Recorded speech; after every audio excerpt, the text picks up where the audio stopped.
Kita dari kelompok 4. Di sini ada Diva, Nadia, Alia, Tasya. Selamat menonton.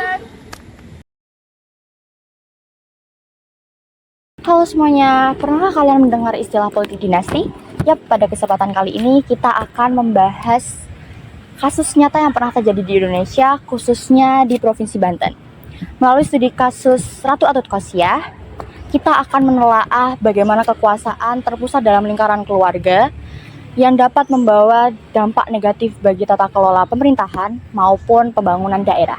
Definisi politik dinasti adalah praktik ketika kekuasaan politik diwariskan atau dikendalikan oleh anggota keluarga yang sama secara terus-menerus tanpa mempertimbangkan transparansi maupun kompetensi.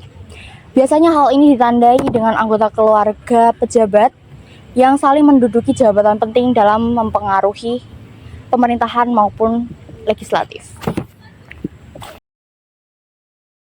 Salah satu contohnya melalui Ratu Atut-Khosyah.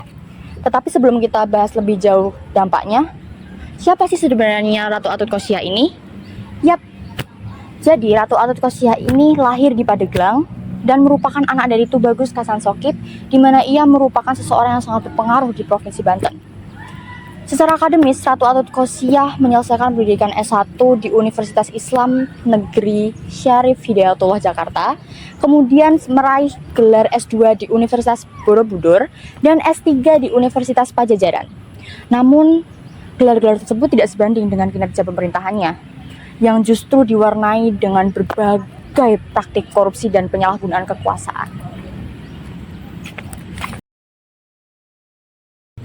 Oke, jadi selanjutnya ada pihak terkait di politik dinasti di Banten. Dalam kasus politik dinasti di Banten, kekuasaan terpusat pada keluarga Ratu Atut-Khosyah yang menjadi gubernur Banten pada periode 2007 sampai dengan 2014. Suaminya yang bernama Hikmat Tomet menjabat sebagai anggota DPR RI, sementara adiknya yang bernama Tubagus Cairywardana atau yang biasa disebut dengan Wawan adalah seorang pengusaha besar yang kerap terlibat dalam proyek-proyek pemerintah. Adik kandung Ratu Atut, Airin Rachmidiani, menjabat sebagai wali kota Tangerang Selatan dan memiliki latar belakang pendidikan hukum dari Universitas Trisakti dan Universitas Pajajaran dalam menempuh S2-nya. Anak dari kerabat lainnya juga menduduki berbagai posisi strategis seperti Andika Hazrumi yang pernah menjadi wakil gubernur Banten pada 2017 sampai dengan 2022. Dengan latar pendidikan hukum dari Universitas Kristen Satya Wacana. Fenomena ini menunjukkan kuatnya pengaruh keluarga Ratu Atut dalam birokrasi dan pemerintahan daerah di Banten. Oke, yang selanjutnya ada kronologi karir politiknya. Ratu Atut-Khosyah sendiri memulai karir politiknya bersama Partai Golkar, sebuah partai besar dengan jaringan yang kuat di tingkat nasional maupun di tingkat daerah. Langkah awalnya di dunia politik diperkuat oleh dukungan dari sang ayah yang bernama Tubagus Kasansokip, seorang tokoh yang berpengaruh di wilayah tersebut. Pada tahun 2002, ia terpilih sebagai wakil gubernur Banten mendampingi Djoko Munandar dan mencatat sejarah sebagai perempuan pertama yang menjabat posisi tersebut di Indonesia. Ketika Djoko Munandar diberhentikan karena kasus korupsi, Ratu Atut naik sebagai pelaksana tugas gubernur dan diresmikan menjadi gubernur Banten pada tahun 2007. Lalu pada pilkada tahun 2011, ia kembali mencalonkan diri bersama Rano Karno dan meraih kemenangan besar. Berkat kekuatan logistik serta dominasi politik dinasti yang mengakar kuat. Minimnya oposisi serius dalam pilkada tersebut juga dipengaruhi oleh besarnya kekuasaan keluarga Atut serta kemampuan dana kampanye yang jauh melampaui pesaing lainnya. Di balik pesona tanah Banten yang kaya akan budaya dan potensi, tersimpan kisah kelam selama era kepemimpinan Ratu Atut.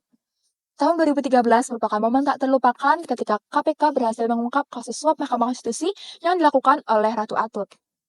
Jaringan korupsi ternyata melilit hingga keluarga terdekat penguasa, yakni sang adik, Tubagus Cairywardana atau yang lebih akrab disapa dengan Wawan, yang mengeruk hingga miliaran rupiah terkait pengadaan alat kesehatan. Selama mereka memegang kekuasaan, rakyat Banten harus menerima kenyataan pahit dalam kehidupan sehari-hari. Seperti anak mereka yang harus bersekolah di sekolah yang memiliki fasilitas yang tidak memadai, ibu-ibu yang harus melahirkan di rumah sakit dengan pengadaan alat yang tidak memadai, jalan berlubang yang tidak kunjung diperbaiki, bahkan hingga program bantuan sosial untuk masyarakat prasejahtera yang tidak luput dari manipulasi. Akibatnya kepercayaan publik terhadap pemerintah Banten menjadi anjlok. Masyarakat yang dulu antusias menyambut otonomi daerah kini yang menjadi apatis terhadap proses-proses demokrasi, termasuk pilkada. Sikap ini tentu tidak muncul tanpa sebab. Mereka telah menyaksikan bagaimana suara mereka ditukar dengan janji-janji kosong, sementara kesejahteraan hanya milik segelintir orang terdekat penguasa.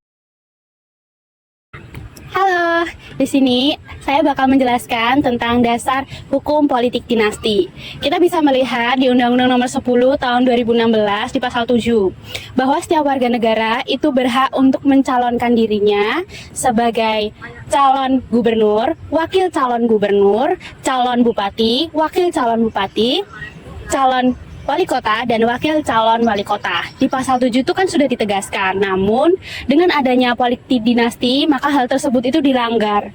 Jadi calon yang tidak memiliki latar belakang keluarga itu tidak bisa mencalonkan dirinya.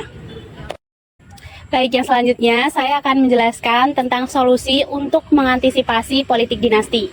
Yang pertama adalah dengan desentralisasi. Jadi setiap daerah itu dapat mengurus urusannya sendiri. Nah, tapi harus disertai dengan pemerintahan yang akuntabel, terus transparansi fiskal, dan juga melibatkan masyarakat dalam setiap pengambilan keputusan. Selain itu, juga mengadakan pemilihan secara langsung. Diharapkan hal ini itu dapat meminimalisir politik dinasti agar bakal calon yang memiliki kualitas atau yang memiliki kompetensi itu bisa mencalonkan dirinya walaupun dia tidak memiliki latar belakang keluarga. Tuh. Namun hal tersebut itu bisa terwujud bila adanya politik yang kuat, terus juga pengamanan yang ketat, juga perbaikan dari internal partai. Kasus Ratu Atut merupakan gambaran jelas ketika kekuasaan hanya terpusat pada satu keluarga. Politik dinasti yang terjadi di Banten bukan hanya soal siapa yang menduduki jabatan, tapi juga bagaimana kekuasaan itu dapat disalahgunakan dan dapat merugikan masyarakat. Oleh karena itu, kita sebagai warga negara harus lebih kritis dalam memilih pemimpin. Menolak segala nepotisme merupakan langkah penting dalam menjaga integritas demokrasi dan memastikan kekuasaan dijalankan demi kepentingan rakyat, bukan keluarga ataupun anggota tertentu. Sekian dari kelompok kami. Terima kasih. Bye-bye. Yeay.